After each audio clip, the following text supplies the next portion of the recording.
Thank you. I've been asked to speak on Hong Kong. Let me start with a little bit of history.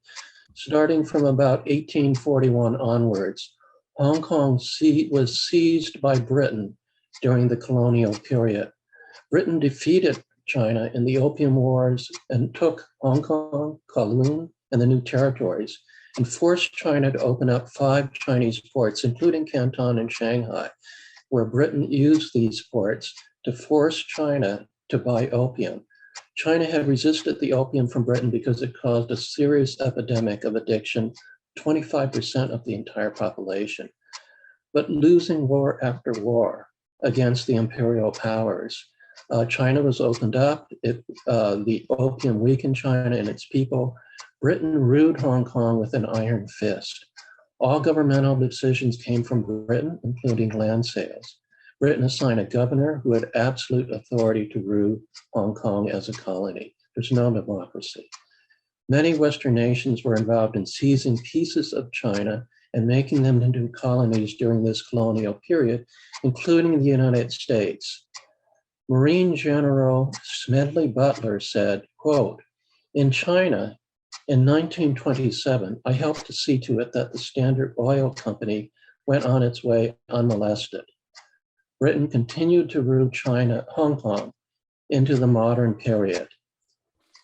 In 1967, there were protests against the British authoritarian rule. It started with a labor dispute, protests against British rule began, and the situation escalated to the point where 60 people were killed and 132 people were injured. The Western media blamed the communists for the riots, but the Chinese who were there say this was fundamentally a protest against British authoritarian rule. In July 1st of 1997, Hong Kong was returned to China.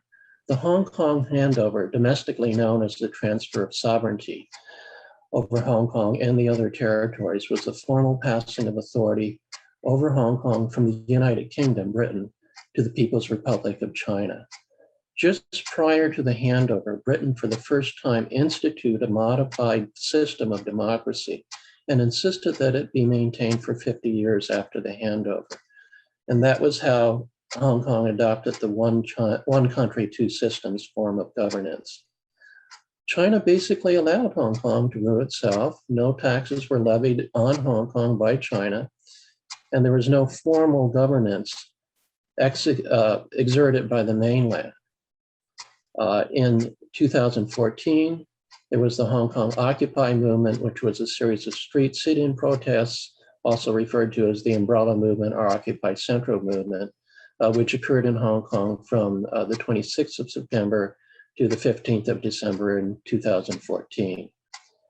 Then in 2019 through 2020, a Hong Kong color revolution was engineered by the United States. The 2019 to 2020 Hong Kong riots began as protests against an extradition law intended to return a murderer to Taiwan, where he had murdered his girlfriend. The extradition law, which was later withdrawn in September of 2019, specifically excluded any political crimes, but the protesters escalated their demands to the point where it included effective independence from China, some even going so far as to call for military intervention by the United States. The protests became violence, with protesters beating up people who expressed opinions contrary to theirs, setting fires in subway stations and stores, smashing subway stations, stores, and streets throughout the city, burning down stores that the protesters felt the owners did not support them.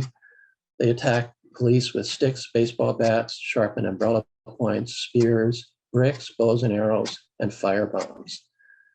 During this entire year of violent riots, the police did not kill anyone. Just compare this to the United States, where in one day of similar rioting on January 6th at the US Capitol, US police shot and killed one protester. However, the protesters killed one senior citizen with a rock and poured gasoline on another man and set him on fire because he verbally argued with them. They did this supposedly in the name of freedom and democracy. I'll show a short video of that burning later on. The rioters were highly organized. They were funded and directed by the United States. They were funded by the National Endowment for Democracy and other US assets. And their leaders met with high-ranking American officials, including Mike Pompeo, members of Congress, and staff from the American consulate. They had highly organized supply lines, frontline fighters, rear supporters, rapid communication, crews making weapons such as firebombs and supplying bricks and other weapons, and first aid responders. A writer's report showed that they had a military level of organization. And from what I saw, it was superior to any protesters I've ever seen in my 50 years of peace and justice organizing in the United States and working with people from different parts of the world. Large peaceful demonstrations in support of the Hong Kong government also occurred, but these were not covered by the Western media. If you looked online on Chinese sources, you saw hundreds, thousands of protesters out there supporting the government, huge rallies that were never covered in the Western media.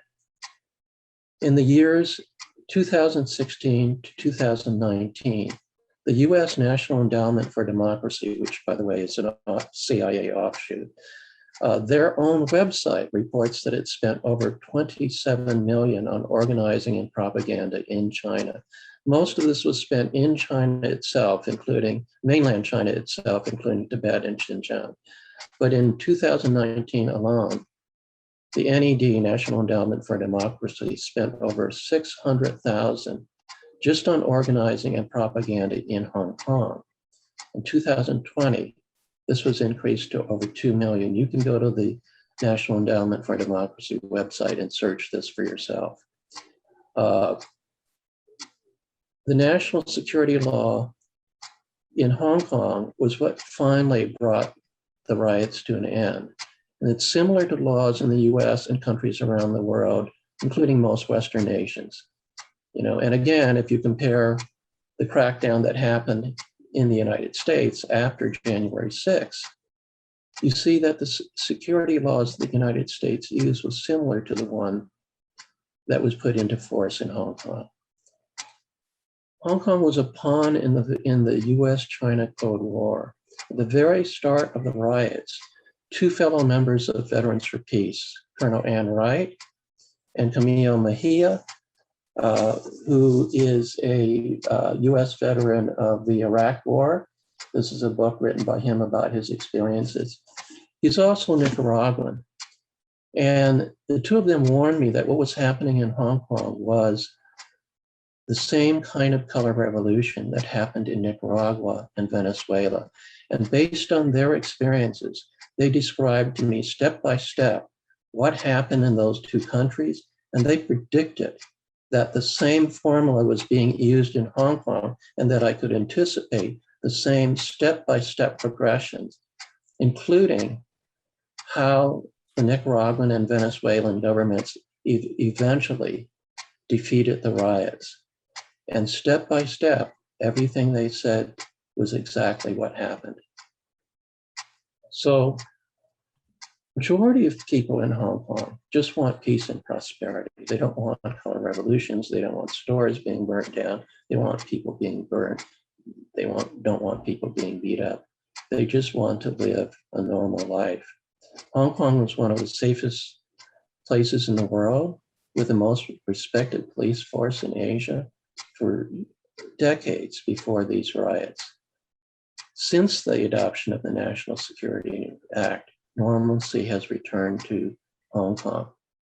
You know, when I talk to friends in the Chinese community who have family members and friends in Hong Kong, I hear stories about people who were just terrified of the rioters. I heard a story about one family member who was actually for the demonstrators at the beginning. But as the violence increased, he, a senior citizen, became so afraid of the people that he originally supported that he just stayed holed up in his condo in a high-rise in Hong Kong. He never left the building to get food, he went downstairs where they had a little food court and some stores and a couple of restaurants, and that's how he survived. So there was a reign of terror in Hong Kong, and that's what the Western press never showed. I'd like to show the video now, and thank you for having me.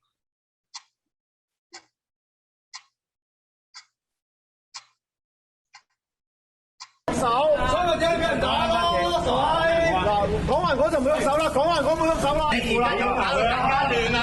屌你老母啊！我哋做咩咧？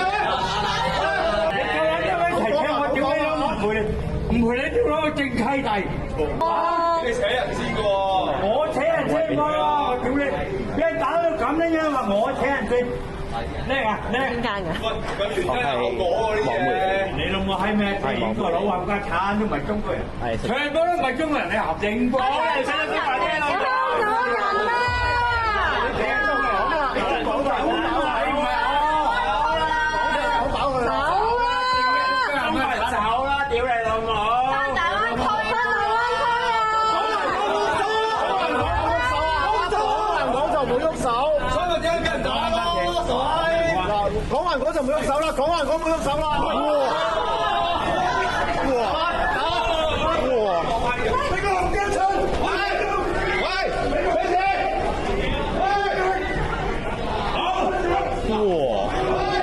From the online videos, we could see that before this incident, there was a group of rioters trashing the Mount Shan station. This injured person was in a chase with the rioters. Afterwards, he was beaten up and set on fire by the rioters. But then online, there were colours remarks to say that this man just burst into flame himself.